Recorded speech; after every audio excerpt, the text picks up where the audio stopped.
Welcome back to the Nerdy Grill, and welcome to a brand new series that I've decided to do here on the channel, and that is a look back over each era of Doctor Who in terms of doctors and talk about the pros and the cons, sort of sit on the fence and look at why people think that particular era was good, and then also look at what made that era bad in some people's eyes and sort of give justification for both sides. So this is not me slating an era or overpraising an era. This is me sort of thinking, well, is an era overrated, underrated, and sort of being a bit fair.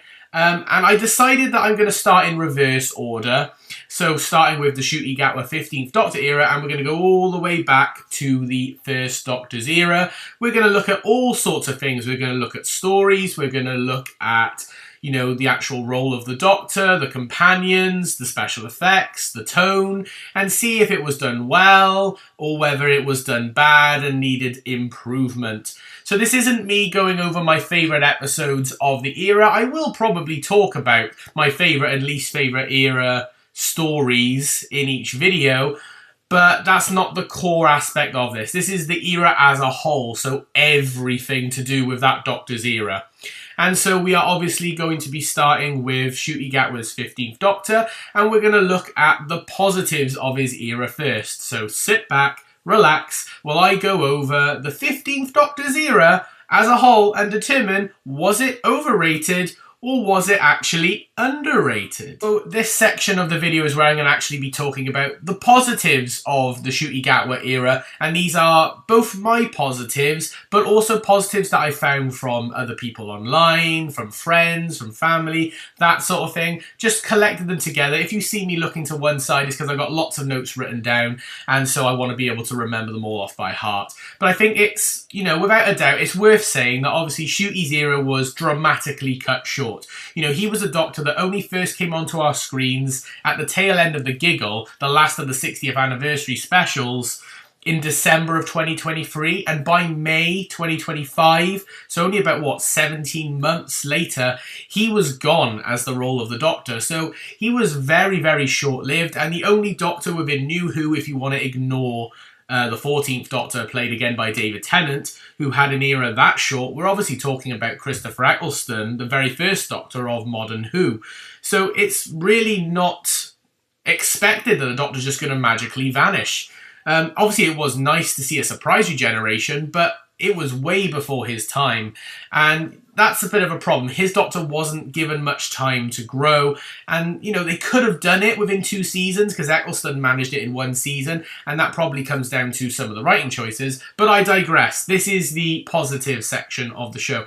So I think we can all agree that Ncuti's era was a very fresh take on the role, full of energy. He was very emotional. He was quite vulnerable at times and gave that vulnerability to the character, which was something that we've both seen before in previous incarnations, but almost like amped up to 11, and obviously the second season, at least in my personal opinion, was an improvement on the first season, but the second season obviously did make quite a lot of mistakes, especially towards the end, but it had a more lighter and whimsical tone with quite strong emotional depth to some of the characters.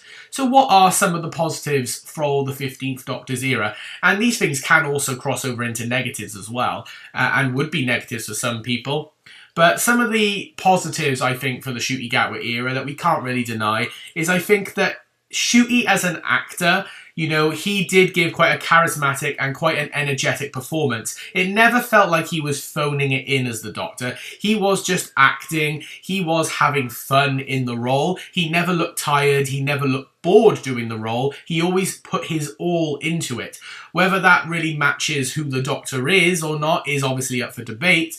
But you've got to admit, he had a charm to the role. He had like a swashbuckling, overconfident hero aspect to the role of the Doctor, which to a degree the Doctor does, and previous incarnations did ham it up, were really bubbly and swashbuckling. Go back to the classic series and look at like Patrick Troughton, for example. He was all over the place. There's a charm to Tom Baker and John Pertwee as well. Newer Doctors like David Tennant and Matt Smith had that swashbuckling aspect to them. So it's not unusual for a Doctor to have that. So to some degree, he did have that, which I thought was really good. And it was just nice to see that he wasn't actually phoning in.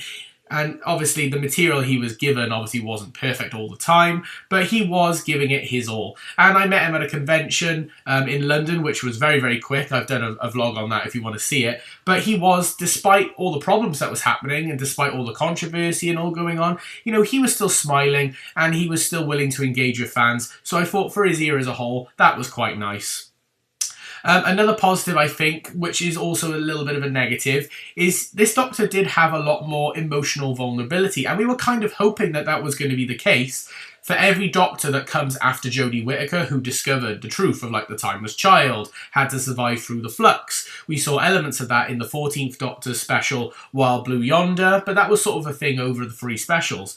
And then Ncuti Gatwa's Doctor then dialed that up, where he was, you know, a lot more emotionally vulnerable. You know, he would cry an awful lot, sometimes a bit too much if you ask me, but it did show that he had that vulnerability. He wasn't sure about where he was going to survive a situation or where he came from. He did talk to Ruby about being a potential orphan, not knowing where he actually comes from. So it was nice to see that, give that bit of a connection.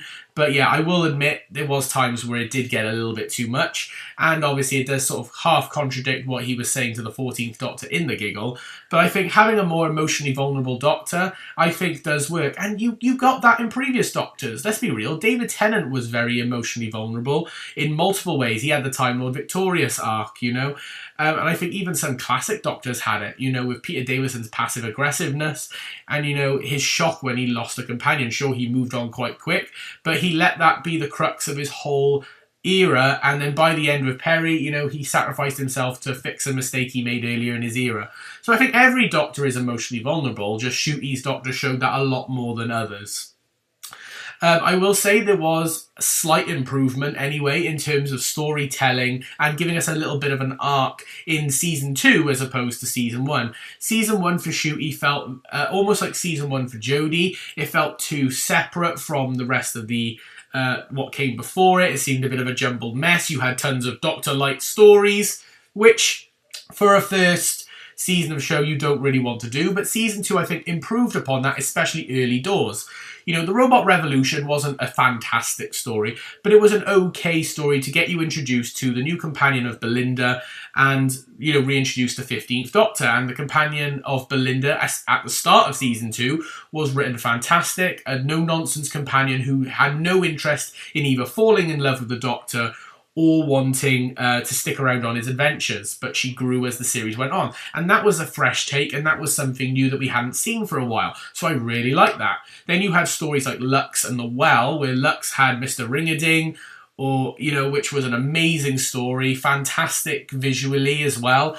Sure, it had the cringy Doctor Who fan scene in it, but I think overall it's quite a fun story. And The Well being a kind of a sequel to the story Midnight from the David Tennant era, I thought was also really, really good, a lot of fun, really intense, and done in a unique way to carry on that story. So the start of the series was really good. And then you had Lucky Day. Sure, it was a Doctor Light story, but the Doctor did pop up here and there, but it really went in depth of the characters of Ruby Sunday and Unit, giving a darker tone to the Unit storyline. So I thought that was fantastic.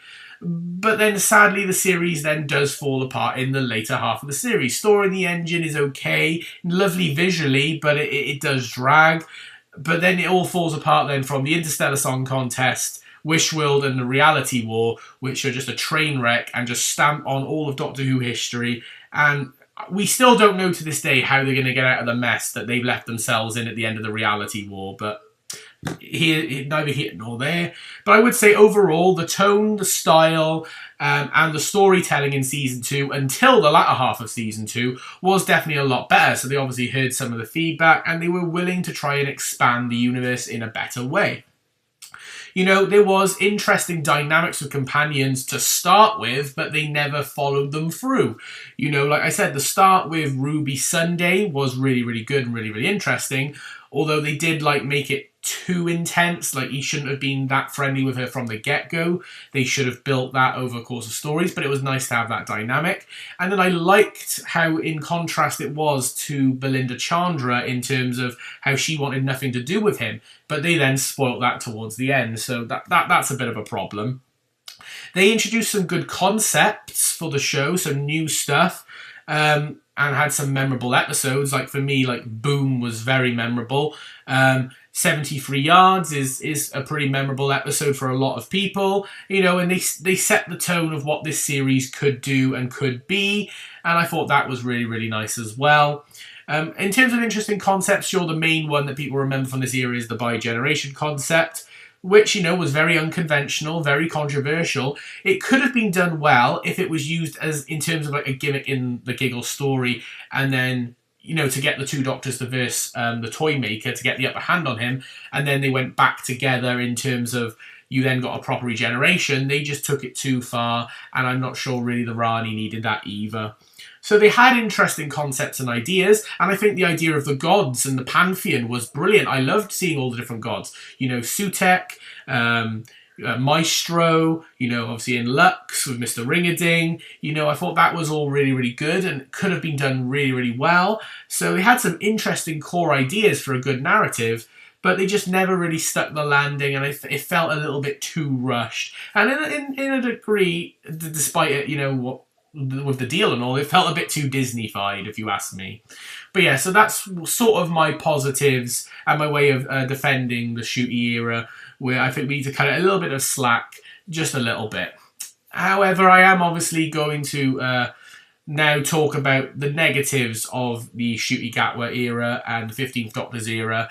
So sit back, relax, as we now dive into the opposite end of the spectrum and have a little look at what went wrong in the 15th Doctor's era. So, like I said, for all the positives that I could give of the 15th Doctor's era, it's, you know, we can't deny that the 15th Doctor's era faced an awful lot of criticism.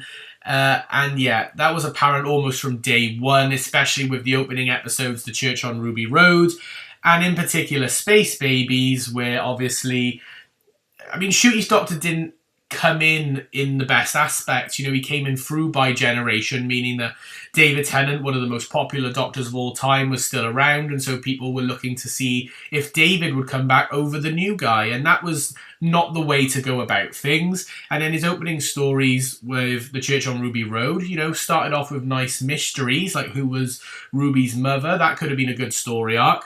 But then it had silliness and over-the-top stuff, such as like the singing goblin scene, which some people didn't like. I was a bit 50-50 on it. And then Space Babies with the awful CGI babies, the lack of a plot, the boring storytelling. It really sort of wasn't the best way to introduce a new audience to Doctor Who. It was more of a way of getting them to switch off, if I'm being perfectly honest.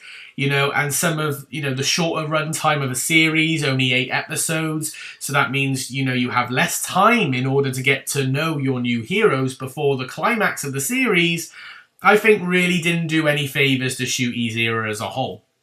So some of the key criticisms that I'm going to be talking about in terms of the Ncuti Gatwa era, I think is just, you know, the lack of heroism, I think, to a degree, with Ncuti's Doctor.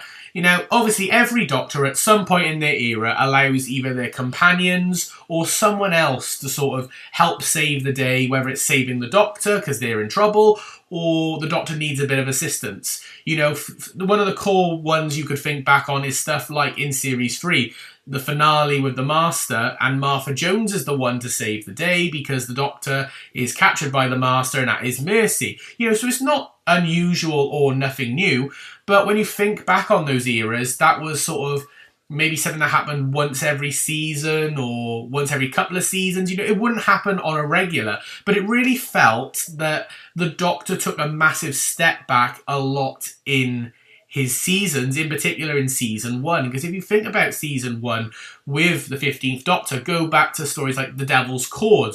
Well, it was the Beatles that actually saved the day in that story. Then in Boom, you know, it wasn't the Doctor who saved the day in that one. You know, 73 Yards, it was Ruby that did that. You know, there was a lot of stories, especially in his first season, where either the Doctor was completely absent because it was a Doctor Light story, or the Doctor just allowed other people to resolve the threats for him. So our core hero didn't really save the day an awful lot, and that felt really, I don't know, it just didn't feel like he was competent enough to do it, or whether the writers didn't have, you know, confidence that that particular Doctor could save the day. I don't know what it was, but it just felt like quite a lot of the time the Doctor wasn't the one saving the day. And that carried on over into season 2 as well, where the Doctor quite often was either just happened to be around when the day was saved, or was the one that needed saving at the end. So I don't really know what went on there. Obviously, I said this as a positive, but I am going to talk about the negative aspect of this as well. I said him being a more emotionally vulnerable Doctor was a positive, but also at the same time, it is a bit of a negative, and critics and YouTubers and people I've spoken to from work and from mates and stuff like that have all said that it does also make the Doctor too emotionally volatile, and the frequent crying in episodes, even when it's not really needed, it just shows that this character didn't move on from the stuff on the giggle. The whole point of him saying to 14, I'm better because you will be, but then actually it seems like he's worse off than what 14 was, doesn't really make much sense in terms of writing. And also, in the past, when the Doctor was crying or really upset, it was over massive things and you could really feel the weight to it, like the loss of a companion, or, say the loss of Gallifrey, or, finding out that he's not actually the last of his kind. Big things like that.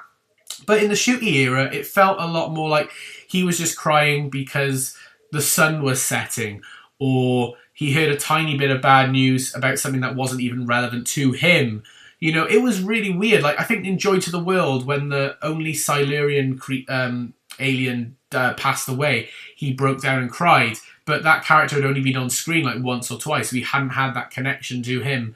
And they hadn't told us through the story that the Doctor had had a connection to him. So why was he crying? It just felt like he was crying for crying's sake. So, there's two sides to that coin. And I think sometimes they used it too excessively. The shortened seasons really didn't do the Ncuti era justice at all either. Having 8 episodes for a Doctor Who season is, I think, not... It can be done. It used to be done in the classic series, but that's because it was episodic. So each story had 4 parts or 5 parts or 6 parts, to tell that said story. But they still had 5 or 6 whole stories in a season. Whereas you got 8 episodes of 45 minutes, maybe an hour if it's the finale. That's not enough in the new era of Doctor Who, especially when you're trying to tell a full-on story, and especially in the first season of a new Doctor where you're trying to get to know said Doctor, but said Doctor is also absent for at least 2 or 3 of those episodes. It really doesn't give you enough time to get an organic relationship with any companion, with any Doctor, and quite a lot of the time, in particular in Ruby's season of the show, they don't spend an awful lot of time together. So again, it goes against the whole aspect of why is the 15th Doctor so in love with Ruby Sunday, because we haven't really seen that love on screen, so it's hard for us as an audience to understand. So I really think that really was a major letdown of the Ncuti era. It needed to be at least 2 episodes longer, I think. Especially when the finale is a 2-parter. So really, you've only got 6 episodes and then a 2-part finale. It's not enough of a build-up. So I think that was a letdown of the Ncuti era.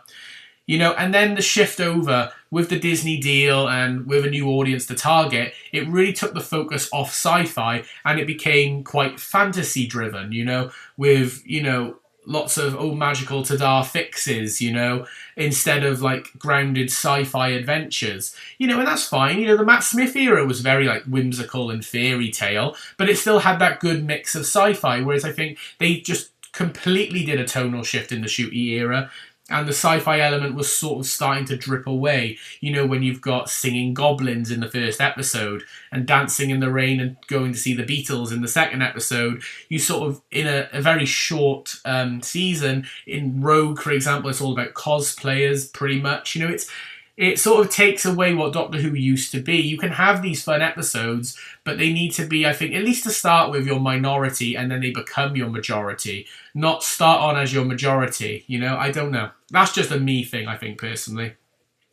Like I said, the lack of the Doctor, this incarnation felt too comfortable, too normal, almost too human, which, there's been human-esque Doctors such as David Tennant's 10th Doctor and Matt Smith's 11th Doctor, but mostly the 10th Doctor, played by David Tennant, was really human. but it just felt a bit weird and lost the alien charm that he used to have. And I think they really went too hardcore with Ncuti, a bit like they did with early David Tennant. Like David Tennant's Doctor, luckily in his later seasons, like season 4 and the specials, did get the alienness back, thank God. But especially early 10th Doctor, it was a bit of a problem, if I'm honest. And Ncuti had that through his entire era because his era was so short. But yeah, and I think overall, because his era is so short and because of the lack of episodes, it meant there was poor pacing and sometimes even poor storytelling in his seasons. Like season 1, you know, you've got stuff like in The Devil's Cord. I keep bringing up The Devil's Cord because The Devil's Cord seems to have all these problems in it, despite it being an episode I actually like. Is Maestro, being one of the gods of the Pantheon, when defeated says, you know, the one who waits is almost here, which is the big story arc of season 1, which was teased by the toy maker in The Giggle. We know that the one who waits is Sutek. But that's episode 2 that The Devil's Cord is in, but Sutek then doesn't appear till episode 7, whereas obviously before that would have made more sense if, say, The Devil's Cord was either episode 5, like apparently it was originally going to be, or was even episode 6 right before the finale. So it really felt weird that you would have that and then you'd have to wait another 5 weeks before you would see The One Who Waits. So The One Who Waits isn't almost here. I don't know, I just felt like it was a bit weird. And, you know, and sometimes they would show the TARDIS, you know, making the weird groaning noises. But then they wouldn't show it again for episodes and episodes. I think it needed to be a running theme. And then in season 2, you had everything with Mrs. Flood. Some of the cameos made sense. Some of them were just random for random's sake. And to find out that it's the Rani, I felt that needed to be seeded in a lot more through the series, whether she used some sonic technology or you maybe heard in the background a TARDIS. I don't know. I just think the name drop of the Rani for her and the bi-generation of the Rani really didn't help at all. So I just think the pacing of that was off. You know, the destruction of legacy characters in this era, like Sutek and Omega, were just wasted, especially Omega. Like, oh my god, that wasn't Omega, let's be real. And obviously, by generation, yes, it's an interesting concept, but it was poorly executed and just again made Ncuti feel irrelevant because everyone was just focusing on where's David Tennant and why is the 14th Doctor not helping out during these issues if he's on modern day Earth? It just doesn't make sense. And then to just completely scrap it then by the end of Ncuti's era, it's like, well, what was the point? Same with the Rani and Mrs. Flood, getting rid of the new Archie Panjabi Rani and keeping Anita Dobson's Mrs. Flood made no sense. But also, what was the point in introducing a new Rani? If you're going to kill her off, you might as well have just revealed Mrs. Flood, Anita Dobson variant to be the Rani, and then her be the big bad. I don't know. It just seemed a bit all over the place, to be honest. Other characters that were brought back were wasted, like Kate Lethbridge-Stewart and Mel. I love Bonnie Langford's Mel, but she felt like she didn't do anything in Ncuti's era, especially in season 2. You had her versus the Rani, but she didn't do anything. You know, it's just such a shame and such a waste. And that's just overall what happened, I think, in the 15th Doctor's era. But now that we've discussed the positives and the negatives of Ncuti's era, I'm going to collectively come back together and give you my final thoughts on his era as a whole. So I think just to summarise the 15th Doctor's era in a nutshell, I think, you know, it was an era that was rushed, suffered with bad pacing, you know, was cut short beyond its prime. It had some interesting concepts and ideas, but just didn't flesh them out enough. Like I said, the Pantheon and the gods is really, really interesting. I like that idea, a bit like in other themes of New Who, like the Bad Wolf storyline, or the Harold Saxon storyline, or the Pandorica storyline, or even the Vault in Series 10, which I also agree was cut way too short. That should have been all the way through the series. Or the Timeless Child even. I think they were all good ideas. Just, I think this was one that really wasn't executed very, very well and sort of ran dry after a while. And also just, you know, the shorter seasons didn't work, which meant that you'd have these pacing issues, you know, and you shouldn't have Doctor-like stories. Firstly, you shouldn't have them. Well, I don't think you should have them at all if your series is this short, but if you are going to have them, you firstly shouldn't have multiple, and secondly should definitely not be in the first season of a new Doctor's era, because we need to get to know this new Doctor. So if you take that Doctor away from us, then we're never going to be able to connect with them as a Doctor. And also, Ncuti's era majorly lacked core villains from the past that are staple Doctor Who villains. Sure, he faced some villains from the past, technically the toy maker in the Giggle. He faced against, you know, the Midnight Entity, Sutek, the Rani, and Omega. They are big name villains, but mostly for classic fans, new Who people wouldn't really know who they were unless they did a bit of research, or they might have heard their name in passing, but they wouldn't really be able to place them for the most part. Whereas the big ones you think about are the Daleks, the Cybermen, and the Master, and Ncuti didn't get to face any of them on screen, and that is a travesty, and that would have set, you know, the bar quite high for Ncuti and really cemented him as a Doctor. But because he didn't get to face any of those, we didn't get to see the different layers to a Doctor, because the Doctor changes when he faces those type of villains, especially the Daleks and the Master, in particular those two. The Cybermen do push him as well, but I think the Master, because he's his own species, and the Daleks because of the Time War, especially now in the modern era, they have a specific bond that, you know the relationship they're going to have. And because he didn't do that. Also, the contradictions all the time to his emotional security, you know, such as, like I said, with the 14th Doctor. You know, it just was all over the place. I think the writing really let this series down.